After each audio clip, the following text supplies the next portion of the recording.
Within the QPP software, open the Tools menu, then select Technician, and enter password 1234.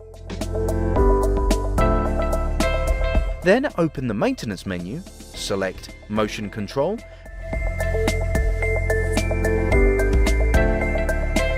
click on the applicable axis and then select Go Position. Press the emergency button as a safety backup.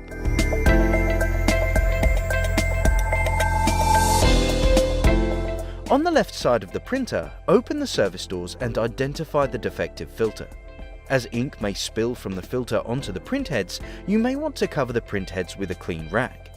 Disconnect the pipes at the top and the bottom of the filter by unscrewing the white connector.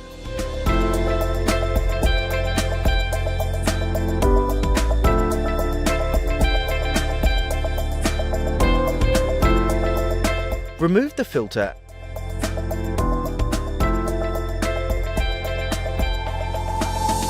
and replace it with a new unit.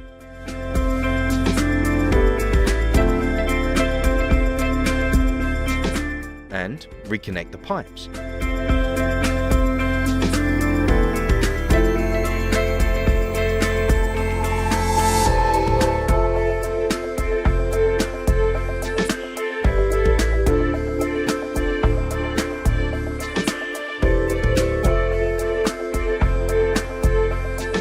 Make a few purges until the nozzle test is satisfactory.